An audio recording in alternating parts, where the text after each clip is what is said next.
bendiga, amados hermanos. Damos gracias al Señor, ¿no es cierto?, por este día que Él nos permite estar aquí congregados. Y como decía la canción, ¿no? ¿Cuántos pueden decir, Él es mi Dios? El único Dios verdadero, dicen las Escrituras, ¿no? El día de hoy nosotros, hermanos, vamos a desarrollar el libro de Instruyendo el Corazón de los Hijos, y una de las cosas que les quería comentar era de que un predicador, John Wesley, dice en uno de sus libros de que es urgente el poder presentarles a los niños a Jesús. Ellos necesitan a Jesús, al igual que todos. Y eso es lo que el día de hoy vamos a ver, ¿no? El pastor Carlos hace 2 semanas desarrolló cómo proporcionar a los niños una visión de la gloria de Dios. Vamos a hacer una pequeña introducción y el tema que me correspondería a mí es la sabiduría y la locura. ¿Ya? Entonces, vamos a leer Salmos 145 y vamos a entrar en este texto.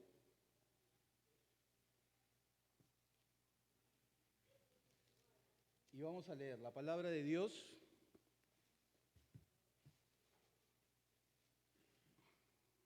Permítame que me ponga mis lentes. La palabra de Dios se lee en el nombre del Padre, del Hijo, del Espíritu Santo. Amén. Te exaltaré, mi Dios, mi Rey, y bendeciré tu nombre eternamente y para siempre. Cada día te bendeciré y alabaré tu nombre eternamente y para siempre. Grande es Jehová y digno de suprema alabanza, y su grandeza es inescrutable. Generación a generación celebrará tus obras y anunciará tus poderosos hechos. En la hermosura de la gloria de tu magnificencia y en tus hechos maravillosos meditaré. Del poder de tus hechos estupendos hablarán los hombres, y yo publicaré tu grandeza. Proclamarán la memoria de tu inmensa bondad y cantarán tu justicia. Clemente y misericordioso es Jehová, lento para la ira y grande en misericordia. Bueno es Jehová para con todos, y sus misericordias sobre todas sus obras. Te alaben, oh Jehová, todas tus obras, y tus santos te bendigan. La gloria de tu reino digan y hablen de tu poder, para hacer saber a los hijos de los hombres sus poderosos hechos y la gloria de la magnificencia de su reino. Tu reino es reino de todos los siglos, y tu señorío en todas las generaciones. Sostiene Jehová a todos los que caen y levanta a todos los oprimidos. Los ojos de todos esperan en ti, y tú les das su comida a su tiempo. Abres tu mano y colmas de bendición a todo ser viviente. Justo es Jehová en todos sus caminos y misericordioso en todas sus obras. Cercano está Jehová a todos los que le invocan, a todos los que le invocan de veras. Cumplirá el deseo de los que le temen, oirá asimismo el clamor de ellos y los salvará. Jehová guarda a todos los que le aman, mas destruirá a todos los impíos. La alabanza de Jehová proclamará mi boca, y todos bendigan su santo nombre eternamente y para siempre. Gloria a Dios, aleluya. ¿Pueden tomar asiento, hermanos?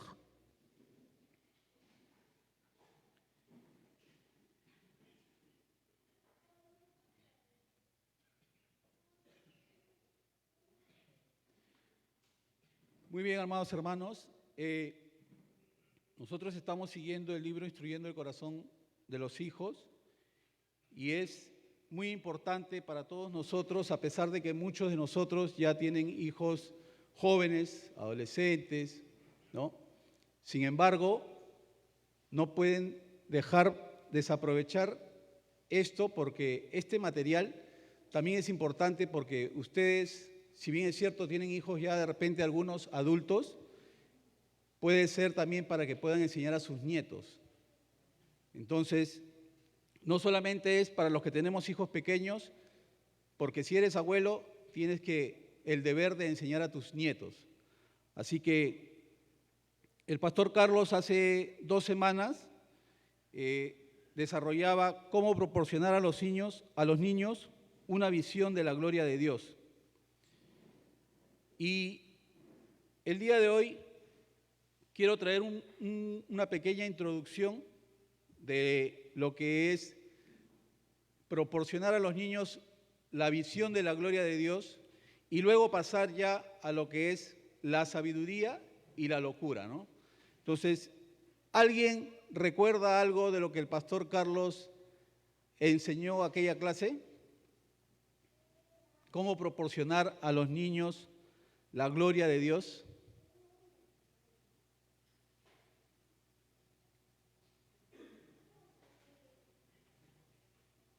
Yo sé que saben, pero no lo quieren decir.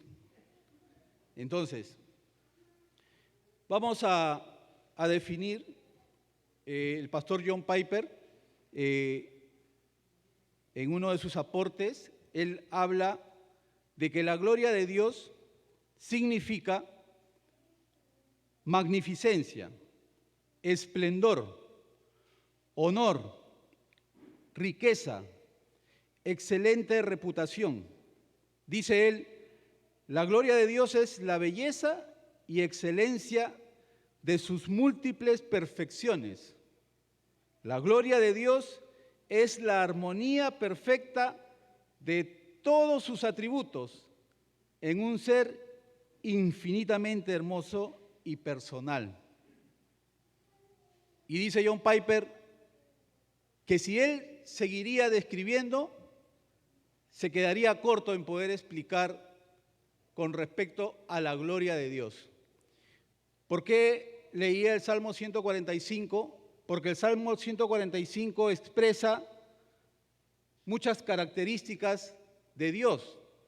Dice, grande es Jehová y digno de suprema alabanza, ¿no? En su hermosura de su gloria y su magnificencia, en su poder.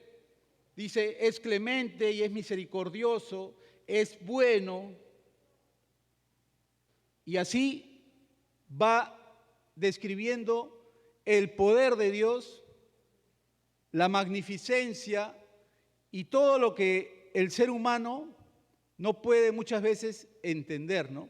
Nosotros hemos cantado hace un rato una alabanza y es prácticamente lo que el pastor John MacArthur dice, ¿no? No podemos nosotros cantar sabiendo que esa letra de la canción no es cristocéntrica, porque muchas veces hay canciones que lo que hacen es mover las emociones, los sentimientos, y él dice, no puede ser la emoción sentida, sino la verdad entendida. ¿Qué quiere decir la verdad entendida? Que cuando tú cantas algo, tiene que ser bíblico. Y hay muchas canciones que están basadas en los salmos y en muchos versículos de la Biblia, ¿no? Jehová es mi luz, Jehová es mi salvación. Eso es bíblico. Es una verdad que hemos entendido. Pero cuando dice, por ejemplo, deben haber muchos acá que han escuchado la canción de las princesas mágicas, ¿no? De Jesús Adrián Romero, que dice, tengo 2 excusas en mi mente para regresar a mi casa. Entonces, y yo veo mucha gente cristiana que es movida a lo sentimental, ¿no? Pero no hay nada de adoración, no hay nada de darle gloria al Señor. Entonces, lo que estamos viendo aquí, cómo proporcionar la gloria de Dios a los niños, es justamente eso, ¿no? Que nosotros podamos entender cómo es que Dios nos ha prediseñado. Dios ha creado al ser humano de tal manera que el ser humano es un adorador. Dios creó al ser humano para que lo glorifiquen a Él y para que lo adoren a Él. Entonces, si estamos prediseñados para adorar a Dios, ¿por qué muchas veces nosotros adoramos otras cosas? Dice el autor del libro que ¿por qué nuestros hijos muchas veces no perciben, ¿no? Como dice el libro de Romanos, dice que toda la creación, todo lo que Dios ha hecho, habla de Él. Cuando vemos los cielos, cuando vemos la naturaleza, cuando vemos todo lo creado, visible e invisible, eso habla de la gloria de Dios. Y, sin embargo, muchos de nosotros, cuando tenemos a nuestros hijos pequeños, no les explicamos, no les enseñamos de cómo apreciar la gloria de Dios. Entonces, vamos a ver aquí en Romanos 1, 19, 20, dice, porque las cosas invisibles de Él, está hablando de Dios, su eterno poder y deidad, se hacen claramente visibles, dice, desde la creación del mundo, siendo entendidas por medio de las cosas que han sido hechas. O sea, la creación, nosotros podemos ver que todo lo que Dios ha hecho es maravilloso. Y aún dice, un predicador decía, ¿no? Los antiguos hombres veían el cielo, veían la luna, veían el sol, pero ellos eran ignorantes de quién había creado eso. Pero, sin embargo, dice que Dios ha puesto, dice, en el corazón del hombre la eternidad, de tal manera que el hombre sabe que existe un Dios. Y es más, el hombre sabe que existe un Dios, pero dice, un predicador decía, ¿no? Hoy día escuchaba y decía, el hombre no es que ignore que existe Dios. Lo que pasa es que el hombre no le conviene aceptar que existe un Dios, porque sabe que moralmente no anda de acuerdo a las leyes de Dios. Entonces, nosotros, ahora, en el conocimiento de la palabra del Señor, nosotros sabemos que Dios ha creado todo. Hay gente que no tiene conocimiento de la palabra de Dios, prefiere ignorarlo, pero eso no quiere decir que Dios sea el creador de todas las cosas. Entonces, aquí lo que vemos es, ¿cómo le enseñamos a nuestros niños a poder adorar a Dios? A poder maravillarse de lo que Dios ha hecho, de quién es Dios. ¿Cómo le enseñamos a nuestros hijos a que ellos puedan adorar a Dios y no adorar las cosas creadas? Dice en Romanos 1:23 que cambiaron la gloria del Dios incorruptible por una imagen en forma de hombre corruptible. Y acá la palabra clave es cambiaron, dice, la gloria del Dios incorruptible. El ser humano cambió el adorar a Dios por adorarse a sí mismo. ¿Y por qué les digo esto? En el huerto del Edén, cuando la serpiente se le presenta a Eva, ella le propone y le dice, no, con que Dios ha dicho que no comas porque morirás. No, lo que pasa es que tú, el día que comas, serán abiertos tus ojos y serás como Dios. Ah, seré como Dios. Entonces, el hombre quita la gloria de Dios para que él querer que solamente él se adore a sí mismo. Entonces, acá lo que vemos es que ellos cambian la verdad por una mentira. Cambian la adoración a Dios para ahora adorarse a sí mismos. Nosotros sabemos que hay ídolos. Los ídolos no son solamente esculturas, no son solamente las estatuas o las estampas que nosotros vemos muchas veces, sino que esos ídolos, dice, son más sutiles. Hoy en día esos ídolos son más sutiles. En el corazón, dice, del hombre, hay un altar donde muchas veces el hombre comienza a llenar su corazón de ídolos, ¿no?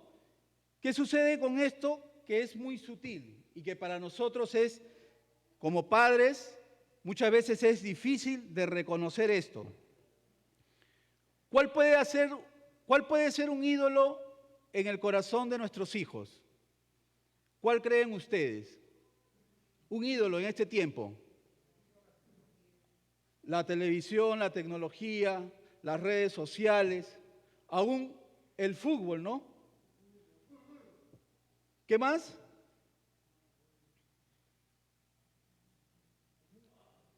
El trabajo. Entonces, se dan cuenta cómo el hombre comienza a ser parte de su vida ídolos y desplaza a Dios para seguir las cosas creadas. Ya no sigue a Dios, ahora sigue las cosas creadas.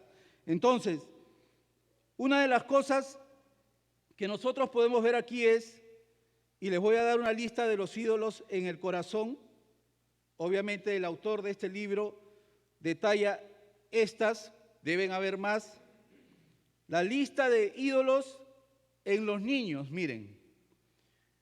El poder e influencia, el orgullo, el ser posesivo, el querer tener sensaciones y emociones, el estar bien informado, el deseo de ser aprobado. Vamos a empezar con el poder, ¿ya? Poder e influencia. Y el ejemplo aquí que da el autor es que muchos niños desde pequeños comienzan a manifestar no un liderazgo, sino de que ellos quieren hacer notoria su habilidad de que ellos pueden manejar todo, toda la situación. Y que ellos, lo que ellos dicen, eso se tiene que hacer. Poder. Y van haciendo un ídolo en su corazón. Y estos niños prácticamente lideran o manejan a todos, ¿no? Manejan sería la palabra. Comienzan a manejar a todos, ¿no?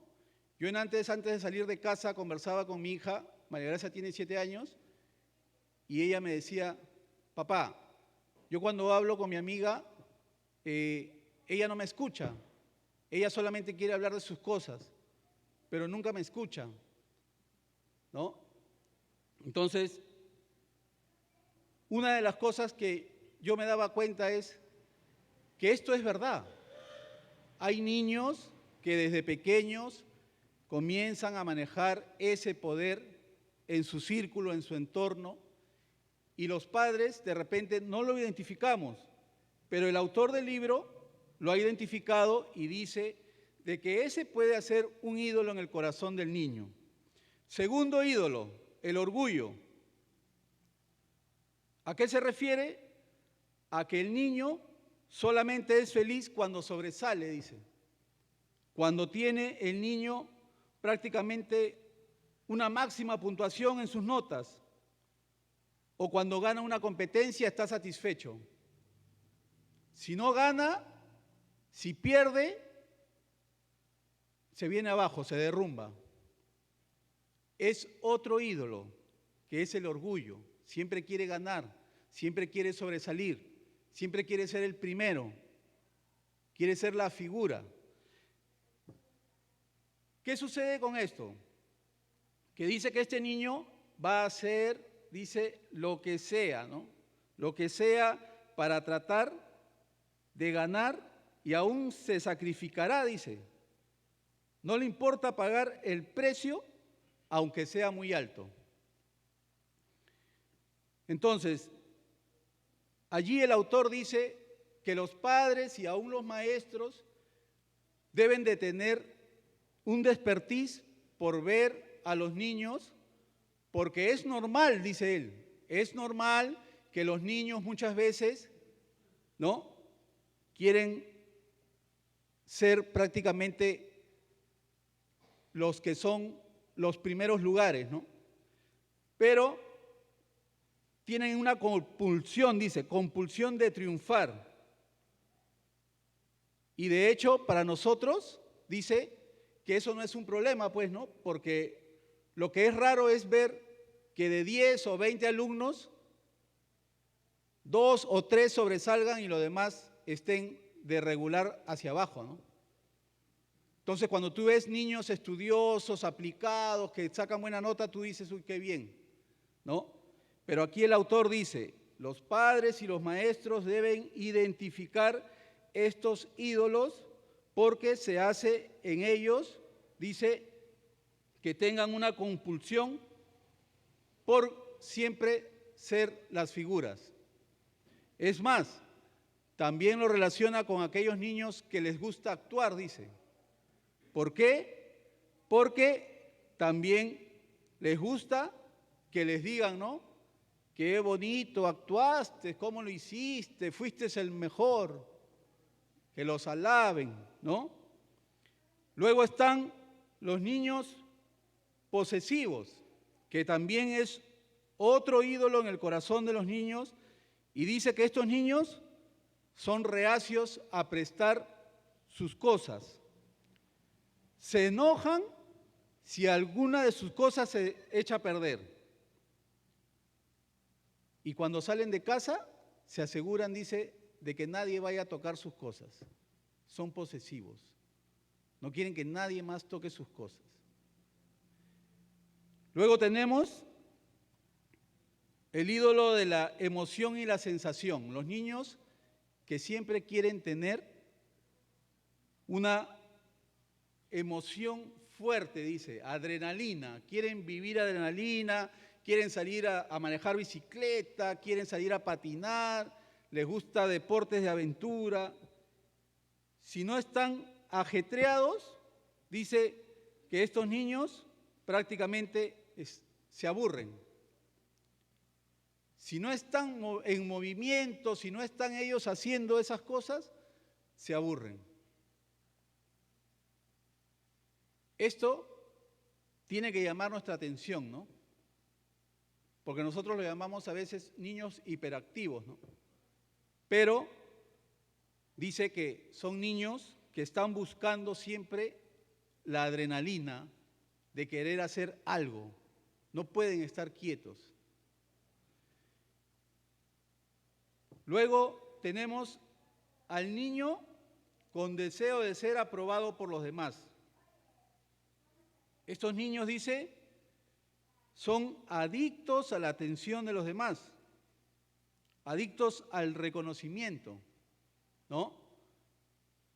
Siempre están buscando o están esperando que alguien les reconozca lo que hicieron. Y si no es así, entonces se sienten mal.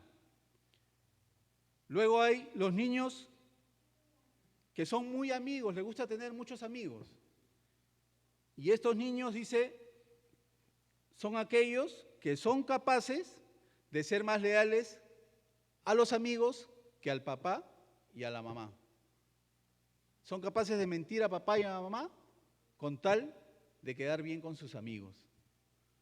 Entonces, el autor que habla de estos ídolos en el corazón de los niños, él dice, ¿no?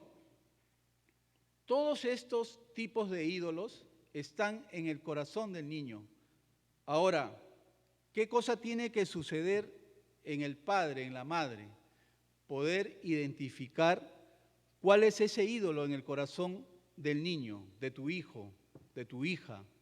¿Qué cosa es lo que él está adorando, lo que él está prácticamente buscando siempre, ¿no?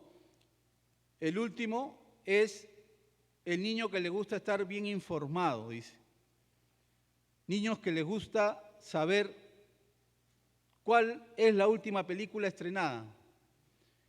Niños que les gusta saber cuál es el último videojuego, el último serie del iPhone, el mejor jugador en la Liga Champions.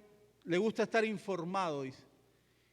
Y son prácticamente ídolos que se van haciendo en el corazón del niño. Y obviamente dice un autor de que es mejor para nosotros, es mejor trabajar, dice, desde niños, desde pequeño con los hijos, porque es más fácil trabajar con un niño que trabajar con una vida, dice, que ya está quebrantada. ¿A qué se refiere? No es que debemos trabajar con los niños y dejar a los adultos de lado, no me estoy refiriendo a eso, sino que el niño lo puedes moldear, el niño le puedes hablar, le puedes hacer que razone. Y yo a María Gracia, yo le he instruido en que el celular podrá ver en algún momento que le demos en un espacio de tiempo de media hora y después está con nosotros viendo televisión o está haciendo alguna manualidad o está ayudando en la cocina. Pero a mí me duele y a la vez digo, Señor, gracias porque mi hija me entendió y ella misma me dice, en su juicio me dice, papá, cada vez que vienen mis primos no dejan el celular, no lo dejan. Entonces yo le digo, sí, pues hija, es que tus tíos tampoco les dicen de que el celular es malo. Ver tantos programas, tantos videos, llenarse de tantas de esas cosas, de videojuegos. Y ella me dice, papá, yo no agarro el celular porque tú me has dicho ya que todo tiene un tiempo. Y cuando tú me dices, yo puedo agarrar el celular, no a cualquier hora. Entonces, yo converso mucho con María Gracia, ¿no? Y le doy gracias a Dios porque ya de un tiempo ahora todo va encajando, ¿no? Este libro me ayuda para poder ver los ídolos en ella, ¿no? Ella también tiene cosas, ¿no? Ella tiene eso de que quiere estar haciendo una cosa, al rato ya quiere hacer otra cosa, mamá vamos a jugar, papá vamos a hacer esto, Camila vamos a hacer esto, y está así constantemente moviéndose para aquí, para allá, no está tranquila. Si tú le dices siéntate un rato, ya está buscando qué hacer. Entonces, lo que yo veo es de que cuando nosotros ayudamos a nuestros hijos a que tengan los pensamientos correctos hacia Dios, de la vida, qué es lo que le agrada a Dios y qué es lo que no le agrada a Dios, qué cosa está bien y qué cosa está mal, entonces es allí donde tú puedes ver cómo verdaderamente Dios va produciendo en los niños esa respuesta, la respuesta en la cual ellos van entendiendo el temor a Dios, ¿no? De que yo no debo de hacer eso porque eso no agrada a Dios. De que yo no debo de mentir porque eso no agrada a Dios. De que si yo peleo con mis hermanas, tengo que ir y pedir perdón a mis hermanas. Y no solamente pedir perdón, sino tengo que abrazarlas. Porque muchas veces yo las he visto cuando ellas han entrado en un pleito y María Gracia, por ser más pequeña, ella a veces piensa que nosotros vamos a defenderla, ¿no? Y vamos a darle la razón. Pero no. Tenemos que ver qué cosa pasó, qué cosa es lo que dicen sus hermanas, qué cosa es lo que dice ella, ¿no? Al final, lo que hacemos es que María Gracia entienda el perdón hacia sus hermanas, que se arrepienta de su pecado que ha cometido, porque muchas veces no las quiere perdonar o no las quiere abrazar, pero ella a veces se quebranta y terminamos haciendo una oración y ella misma en sus propias palabras dice: Señor, perdóname mis pecados. Y yo le doy gracias a Dios, ¿no? Porque yo veo en ella que está creciendo poquito a poquito, entendiendo. Y eso es las cosas que nosotros como padres debemos de hacer con nuestros hijos, ¿no?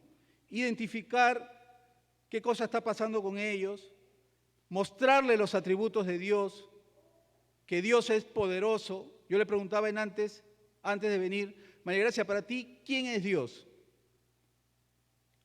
Dios es bueno, Dios es poderoso, papá Dios nos da todo lo que tenemos.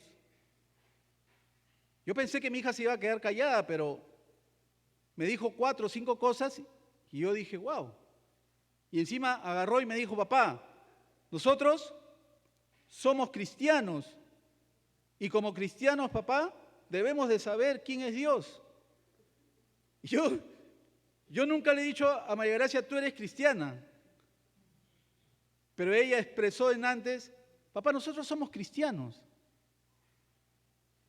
Entonces, miren cómo nosotros como padres podemos hacer que nuestros hijos vengan y puedan disfrutar de la gloria de Dios y puedan entender que hay un Dios poderoso, un Dios grande, un Dios que es bueno, un Dios que es justo, un Dios que demanda de nosotros que podamos acercarnos a Él. Porque muchas veces se ha tomado de que el temor a Dios es tenerle miedo, ¿no? Y no es el miedo, sino es la reverencia que uno debe de tener. Es reverencia, no es miedo. Si nosotros enseñamos a nuestros hijos: yo no sé, Dios te va a castigar, como muchas veces lo hemos hecho y reconozco que muchas veces ha salido de mi boca: Dios te va a castigar. Dios corrige,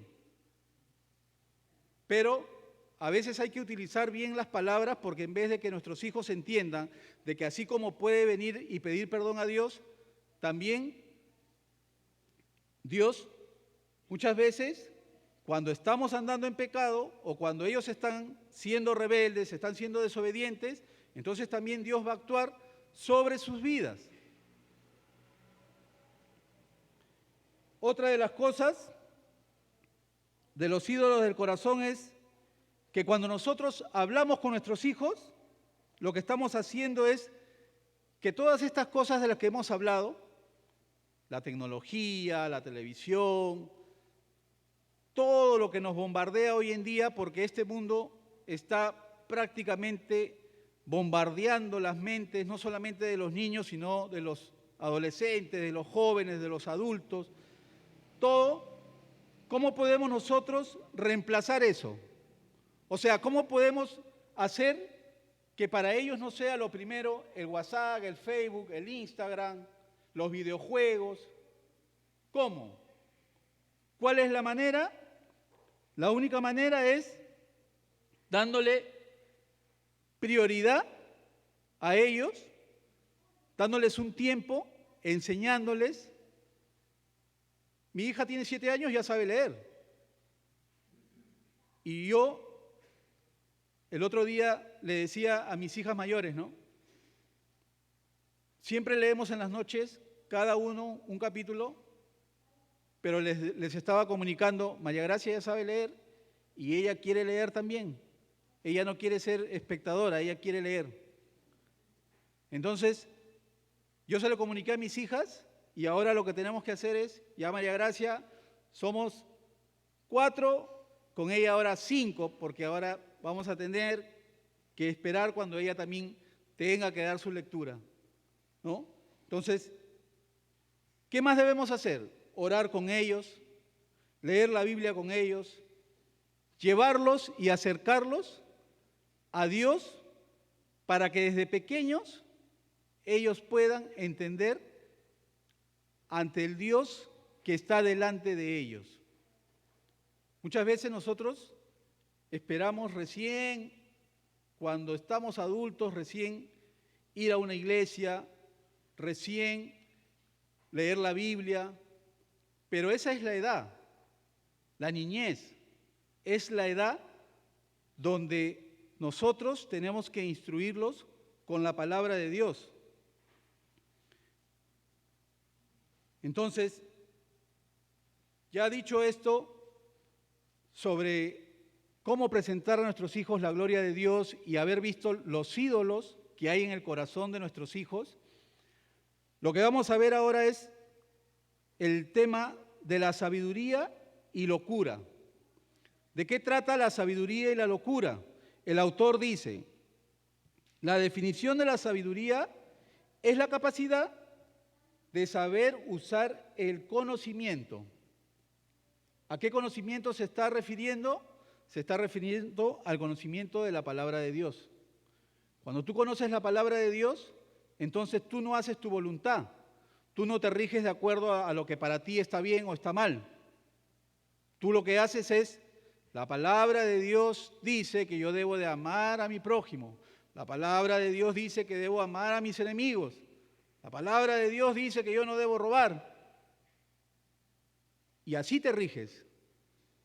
Entonces, la sabiduría, recuerden, es la capacidad de saber usar el conocimiento. ¿Quién me puede leer Proverbios capítulo 9, versículo 10?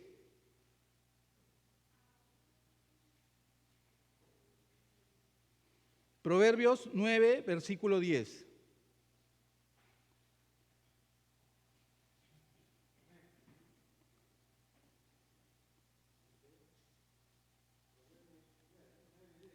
Sí, hermano, Proverbios 9, versículo 10. No, Proverbios 9, versículo 10.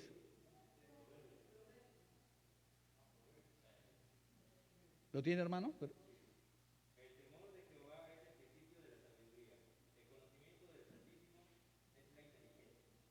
Amén. El temor del Señor, no el temor al Señor, sino el temor del Señor es el principio de la sabiduría y el conocimiento del santo es la prudencia. En antes decíamos que el temor es reverencia. Es una actitud, dice el autor, de profundo respeto, de gratitud, de honra y de obediencia a los mandamientos de Dios. Ahora vamos a definir lo que es la locura, ¿no? Aquí encontré un significado y aquí lo que vemos es un contraste, ¿no? Habla de la sabiduría por un lado y la locura por otro lado. La definición de locura, ¿no? Dice que es la privación del uso de la razón o del buen juicio. Es sinónimo de necedad e insensatez. O sea, este tema debería llamarse sabiduría y necedad. Así deberíamos verlo. La sabiduría y la necedad. Entonces, ¿por qué dice que la locura o la necedad es la privación del uso de la razón o del buen juicio? Porque en el libro de Romanos dice que Dios, aquellos hombres que cambiaron, dice, la gloria del Dios incorruptible, dice que Dios los entregó a una mente reprobada. Dios los abandonó. Dios dejó que ellos hicieran lo que ellos quisieran. Y por eso dice aquí, es la privación del uso de la razón o del buen juicio, ¿no? Sinónimo de necedad e insensatez. Y tenemos el Salmo 14:1, que dice, muy conocido por nosotros, dice el necio en su corazón, no hay Dios. El necio dice en su corazón, no hay Dios. Y como para él no hay Dios, entonces para él no hay leyes, él es autónomo, él hace con su vida lo que quiere, en el momento que quiere, cuando quiere. Y esto prácticamente es considerado como un hombre que solamente quiere buscar placer. Placer desenfrenado, se conduce por sus pasiones, por sus deseos, ¿no? La necedad es relacionada con esto. Un hombre que no toma en cuenta a Dios, que no tiene en cuenta la ley de Dios, que en su vida lo único que hace es tomar sus decisiones en base a lo que él piensa que está bien, o muchas veces a los consejos de otras personas, ¿no? Nunca recurre a Dios. ¿Qué sucede con estos impulsos que reflejan necedad? Dice, lo único que muestra es actos de desobediencia, egoísmo, un temperamento obstinado y un amor propio por sí mismo. Un amor propio por sí mismo.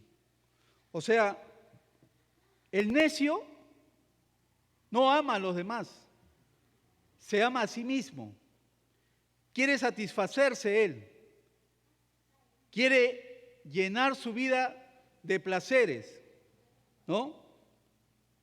Y vamos a ver aquí en Eclesiastés capítulo 2, versículo 3, si lo tienes, Jordan, por favor.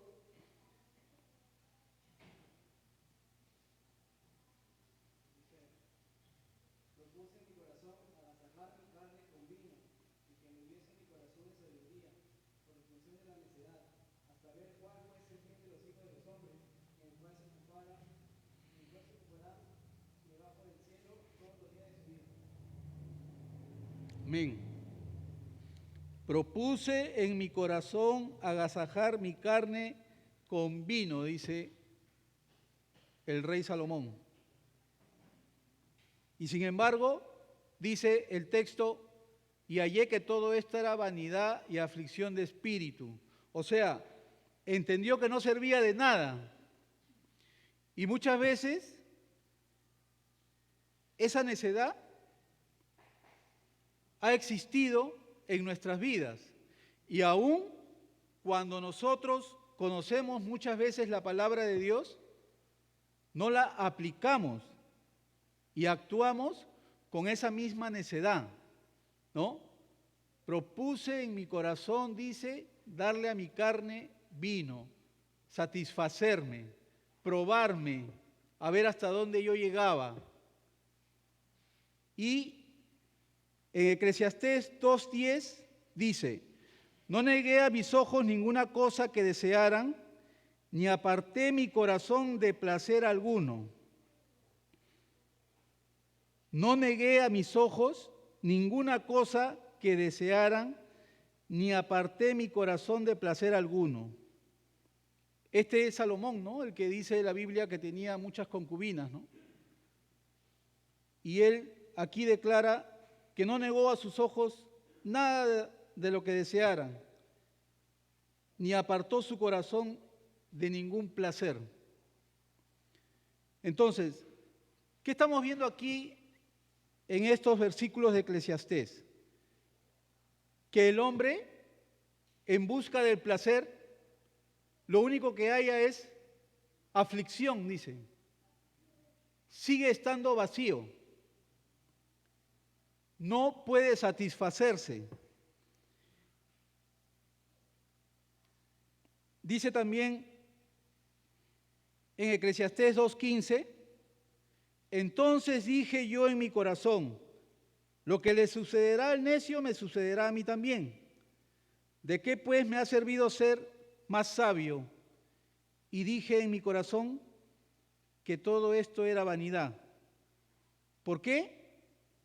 Porque él dice, no habrá memoria ni del sabio, ni del necio, ni del pobre, ni del rico, todos vamos a morir, entonces, ¿de qué sirvió hacerme sabio?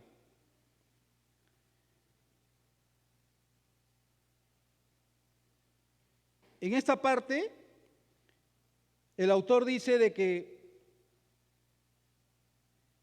Salomón lo que hizo fue tratar de deleitarse, ¿no?, con esta sustancia que es el licor, ¿no?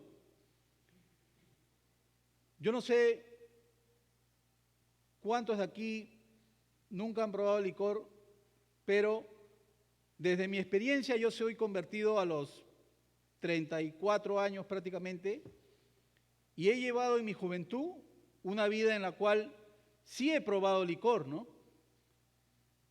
Y he tomado cerveza y en el entorno de la amistad, quédate Ronald, acá te quedas a dormir en mi casa, mañana te vas acá a trabajar, y tomando, 10, 11, 12, 1 de la mañana, ¿no? Y la competencia, ¿no? ¿Quién aguanta más? Pero miren cómo eso es necedad. Eso es necedad. Porque lo único que estamos haciendo es ir en contra de nuestra salud. No solamente de salud física, sino mental. Porque cuando nos embriagamos o cuando nos embriagábamos, entonces ya no dominabas tú, tu cuerpo, sino que el alcohol era el que dominaba tu cuerpo, tus emociones y todo lo demás, ¿no? Entonces, ¿qué dice también el autor? Que esta sustancia, este alcohol, muchas veces sirve para algunos para desinhibirse, ¿no? Para dar rienda suelta a sus emociones. Muchas veces, cuando están con el efecto del alcohol, la gente es más valiente. Cuando están con el efecto del alcohol, son Superman, quieren hacer de todo. Entonces, una de las cosas que dice es que ahí se ve cómo se ocultan los miedos y con el alcohol sale a relucir otra persona. Y eso también es necedad, dice. Porque nosotros no somos, ahora que estamos en Cristo, nuestra vida tiene que ser una vida genuina, ¿no? Una vida en la cual nosotros hablemos con la verdad, busquemos la justicia, tengamos misericordia, pero si nosotros estuviéramos viniendo a la iglesia, pero por otro lado llevando una vida en la cual nos emborrachamos, hacemos nuestras fiestas en nuestras casas, con nuestros familiares, pero después queremos venir aquí y aparentar, ¿no? Entonces, esto de aquí dice, esas sustancias, el alcohol, la droga, te hace esclavo. El ser humano no se da cuenta, pero nos esclaviza. Y lo que tú en algún momento pensabas que podías dominar, te termina dominando a ti. Entonces, dice también, quien ama el dinero, dice, nunca se sacia de él, y quien ama la abundancia, nunca tiene suficiente. Entonces, quien ama el dinero, dice, nunca se sacia de él. ¿A ustedes les ha pasado que antes ganaban 1.000 y deseaban ganar 2.000? Y después cuando ganaban 2.000 han querido ganar 3.000 y después 5.000 y después 7.000 y 8.000 y quieren más. ¿O no es así?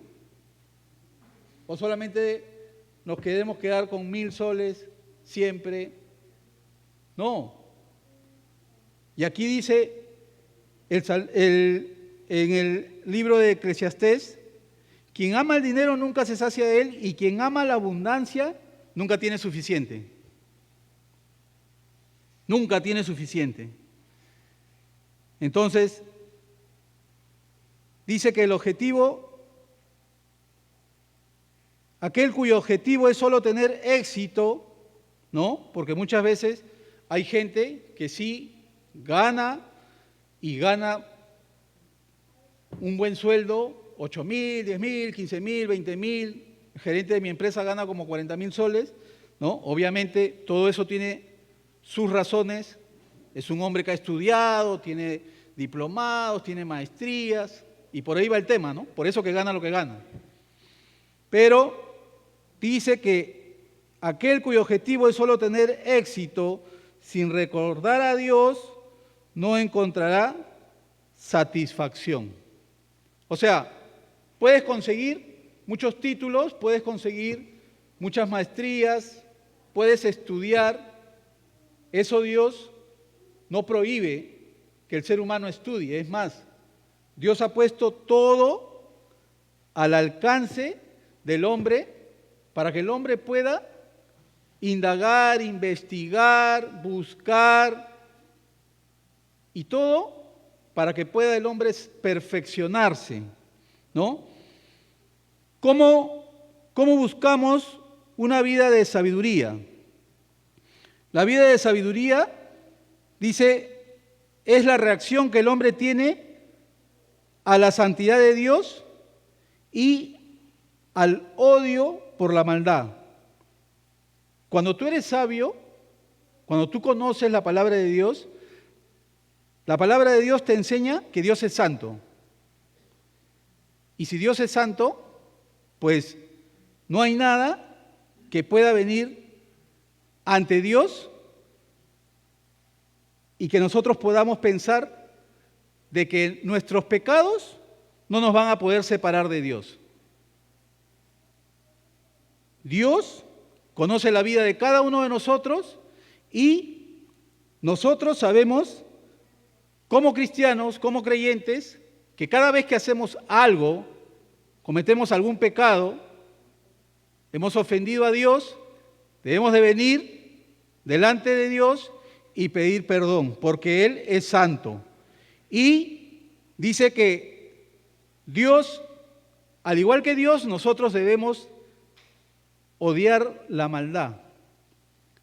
A veces nos encontramos en que nosotros queremos prácticamente, ¿no?, nuestro lado pecaminoso, nuestra naturaleza caída, nos lleva muchas veces, cuando descuidamos nuestra vida espiritual, a querer hacer maldad, ¿no?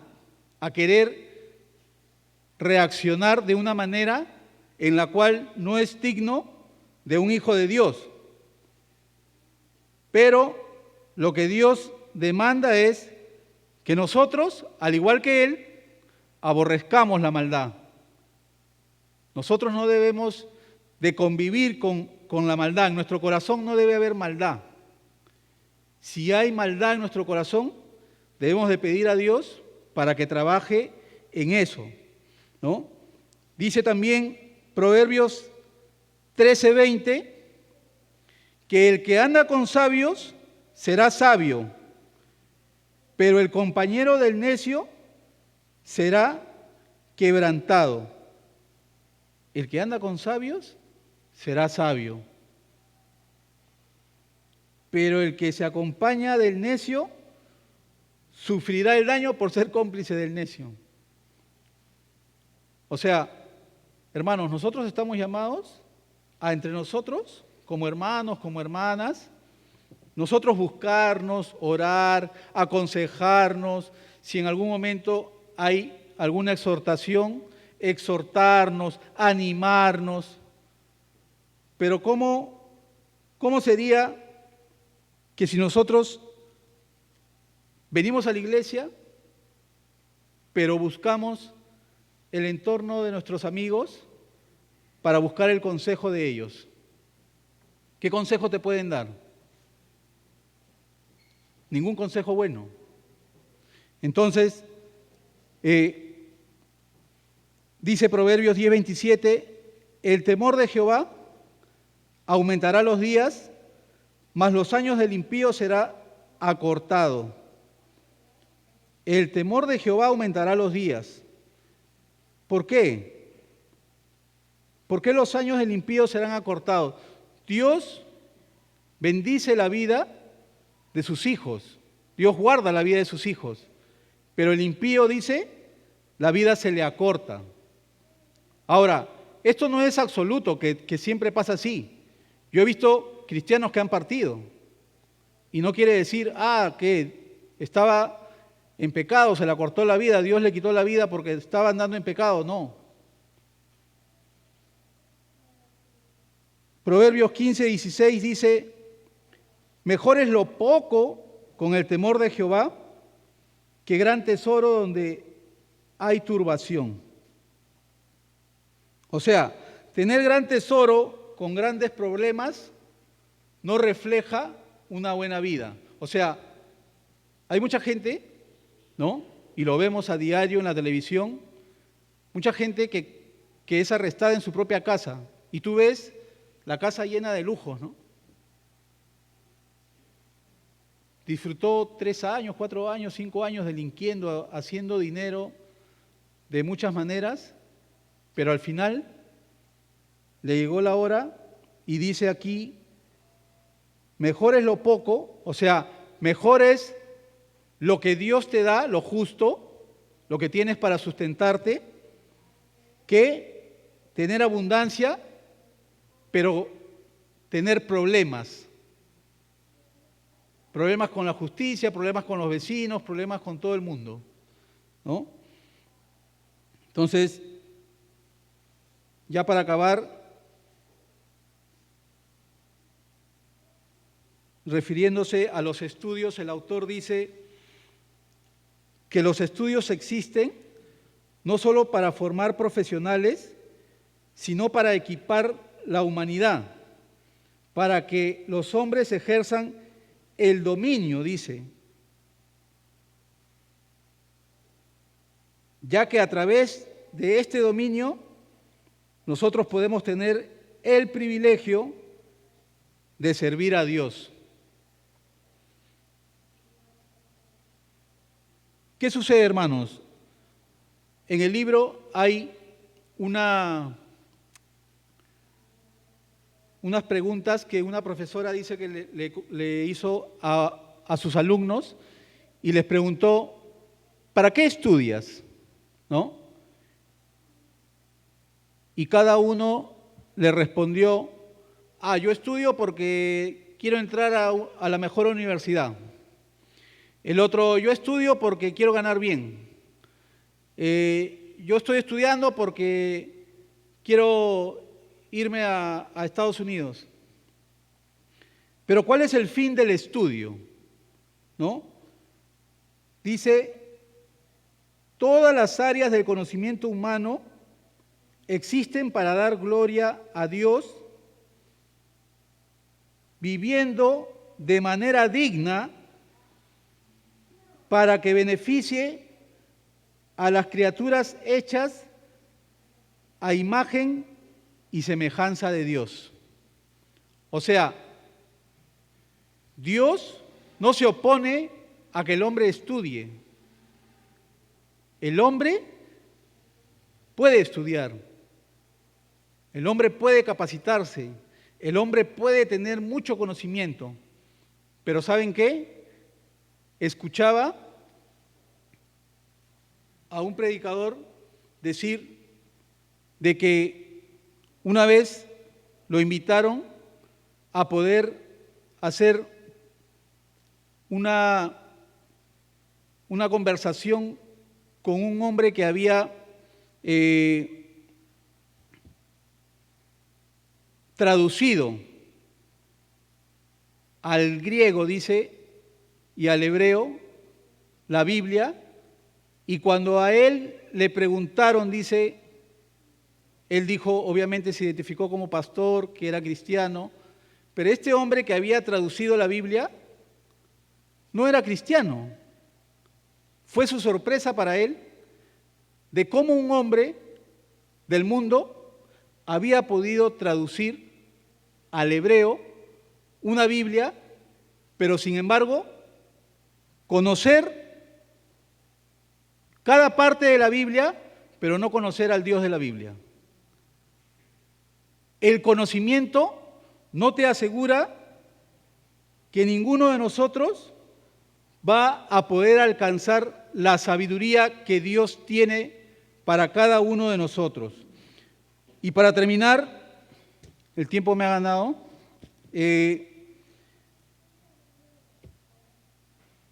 esto de la sabiduría y la necedad tiene que hacernos entender a nosotros de que nosotros, como les decía al principio, de repente algunos ya no tienen niños, pero tienen adolescentes, tienen jóvenes o tienen nietos, ¿no?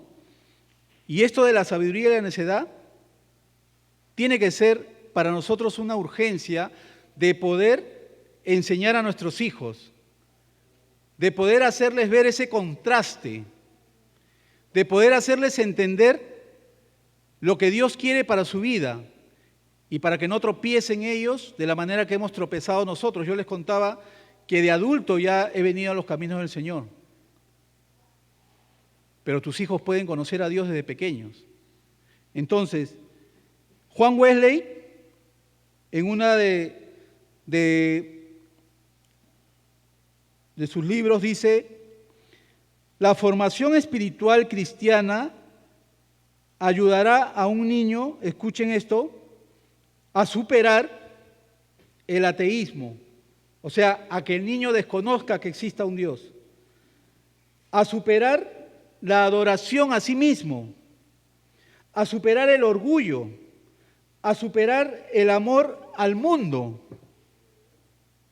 y el apartarse de la maldad para poder vivir en justicia. Dice que Juan Wesley le pedía a sus predicadores que visiten a los niños, pero no con un sentido de hacer vida social, sino de poder hacer una rendición de cuentas, de preguntarle a los padres y a los niños cómo estaban, haciéndoles preguntas claves. Al niño, si tenía algo que le estaba pasando, algún problema que le podía ayudar, cómo estaba viviendo en su hogar. Y todo eso era parte de la instrucción que él quería brindar, dice, a los niños, ¿no? Porque Juan Wesley se interesó bastante por los niños. Y es una de las cosas, hermanos, que hoy por hoy nosotros tenemos muchos niños acá. Y es una tarea grande. Es urgente, dice la tarea. No enseñar a nuestros hijos, no enseñar a los niños que están acá a nuestro alrededor. Vamos a dar cuentas delante de Dios por qué no lo hicimos. Es una tarea urgente y es grande, dice. Pero no tenemos nosotros excusa para no hacerlo. Así que estamos siendo desafiados a enseñar a esta generación, a estos niños, y que nosotros podamos ser de bendición para ellos.